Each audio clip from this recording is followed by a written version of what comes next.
Andrew Huberman, and I'm a professor of neurobiology and ophthalmology at Stanford School of Medicine.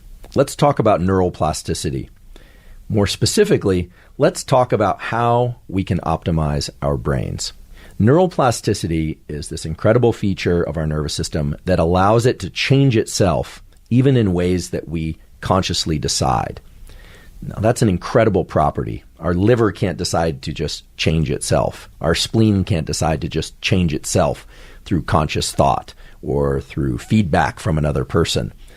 The cells in those tissues can make changes, sure, but it's our nervous system that harbors this incredible ability to direct its own changes in ways that we believe or we're told will serve us better.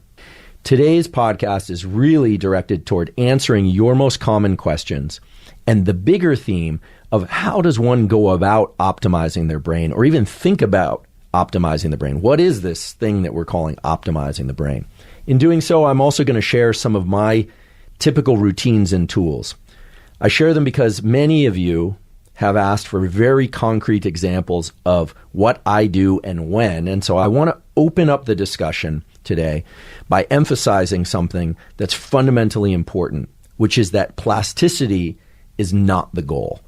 The goal is to figure out how to access plasticity and then to direct that plasticity toward particular goals or changes that you would like to achieve. Let's start by talking about the different systems within the nervous system that are available for plasticity. And in doing so, I'll frame them in the context of what I do on a daily basis, on a weekly basis, and on a yearly basis. First of all, there are several forms of plasticity. The best way to think about it is in terms of short-term, medium-term, and long-term plasticity. Short-term plasticity is any kind of shift that you want to achieve in the moment or in the day, but that you don't necessarily want to hold on to forever. You might say, well, what kinds of things are those? Well, for instance, short-term plasticity might be you wake up earlier than you would like to catch a flight, you're not feeling particularly alert, and you want to use a protocol, or you decide to use a protocol, which could be coffee, or it could be a certain form of breathing, or it could be some other tool, to become more alert at a time of day when normally you aren't that alert. But your expectation is that when you return home, you will discard with that the need to do that at 5:30 a.m. because you'll be asleep at 5:30 a.m. So there's short-term plasticity, behavioral plasticity. Then there's medium-term plasticity. For instance, if you go on vacation to Costa Rica and you don't know your way around Costa Rica, you want to learn the different town and the routes there, but you don't have any intention of going back. It's just medium term. You want to just program it in for sake of your time there, and then you want to discard it. Most of the time when we think about or talk about optimizing the brain, we're talking about long-term plasticity. We're talking about the kinds of changes that people want to make so that their brain reflexively works differently. Long-term plasticity is almost always the big goal. It's, I want to know how to speak that language. I want to be able to do that skill. I want to be able to feel this way. I'm going to frame all this in the context of the daily life, the weekly life, and the yearly life. And that's because neuroplasticity and optimizing your brain rides on a deeper foundation of this thing that governs plasticity, and in fact governs all our life, called autonomic arousal, which is that we're asleep for part of the 24-hour cycle and we are awake almost always. I've said it before, but I'll say it again. The trigger for plasticity and learning occurs during high focus, high alertness states, not while you're asleep. And the focus and alertness are both key because of the neurochemicals associated with those states. But the actual rewiring and the reconfiguration of the brain connections happens during non-sleep deep rest and deep sleep. So you trigger the change, and in sleep you get the change. So some of the things that we'll talk about today about optimizing the brain are centered around not sleep, but around the autonomic arousal system. We have this system of neurons in our brain and body that's just incredible, that wake us up and make us alert.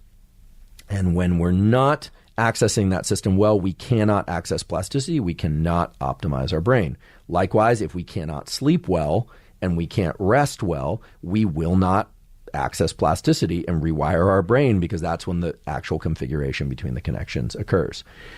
So to set this in context, I wake up each day, and I'll be totally honest, I usually don't feel like bouncing right out of bed. I wake up generally more tired and groggy than I would like because I tend to go to sleep too late. What it means is that I'm not really matching my hardwired needs of going to bed probably at 8:30 or 9 and waking up at 4 a.m. So neuroplasticity will allow me to optimize my wakefulness, but I have to do something in order to access that. And some of you may already be anticipating what I'm about to say, which is, oh no, he's going to tell us to get sunlight in our eyes in the first 30 minutes of the day.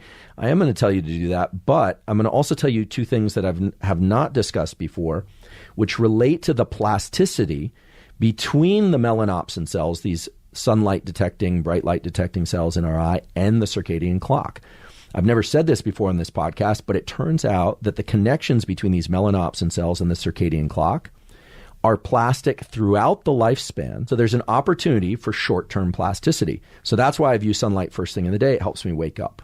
The other thing that I do is that there's a circuit that exists between the circadian clock and our adrenals that I've talked about before that triggers the release of cortisol first thing in the morning that wakes us up, especially when we view light. So if you're groggy in the morning, that's why viewing light is helpful. The other thing that I do is I delay my intake of caffeine for the first 2 hours that I'm awake. Earlier, we talked about the adenosine system and how the accumulation of adenosine makes us sleepy. And caffeine suppresses adenosine. It makes us feel alert. And so by delaying caffeine until about 2 hours after waking, I'm able to capture and reinforce, to potentiate the neural circuit that exists between the circadian clock and the cortisol release in the adrenals, as well as leave those adenosine receptors unoccupied so that I can then use the caffeine to get a natural lift in alertness and focus 2 hours later, as opposed to using it just to wake myself up out of sleepiness. I also make sure I hydrate first thing in the morning. There's plenty of data now showing that even a slight increase in dehydration, meaning just when you're lacking water, can make people have headaches. It can provide some additional photophobia for those of you that are migraine prone. Bright light can trigger migraines. That's no surprise to those of you that get headaches and migraines. But dehydration can compound the vulnerability to migraine and headache. So I drink water, I drink black coffee, or I drink mate, which is just because I have Argentine lineage, which is just a high caffeine drink first thing in the morning. But I delay it until 2 hours after I wake up. And that's because I want the circuits between my eye and my circadian clock and my adrenals to be functioning in a particular way so that then later the caffeine is an addition, it adds more alertness. Now, this is a discussion about how to optimize your brain.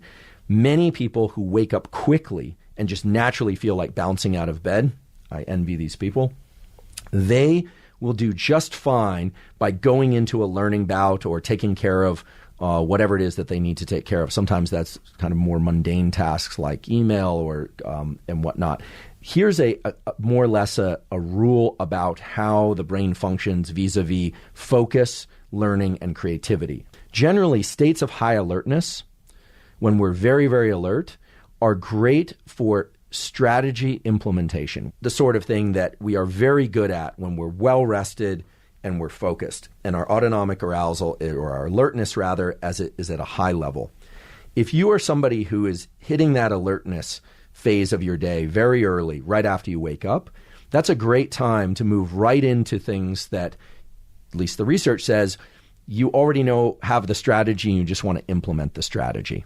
But for me, for instance, I get up, I'm not terribly alert first thing, and so I try and just get my brain and my thoughts organized. It's not a time for me to be responding in a very linear fashion to emails or carrying out calculations. That comes about 2 hours later. I think many people out there will relate. Mid-morning is when when many people tend to achieve their peak in alertness and focus. Now, many times I get the question, and this what I'm about to say is directly related to the hundreds of questions I got about this. Should I use background music in order to learn? So as a rule of thumb, if you're feeling too keyed up, then silence and quiet is going to be helpful. In fact, if you're very keyed up, a particular circuit related to the basal ganglia starts getting triggered more easily. It's called the go-no-go circuit. We have circuits that connect our forebrain to a structure in our brain called the basal ganglia, which is actually a collection of structures. And the forebrain, which is involved in rational thought and thinking and planning and action, is always trying to plan, what should I do?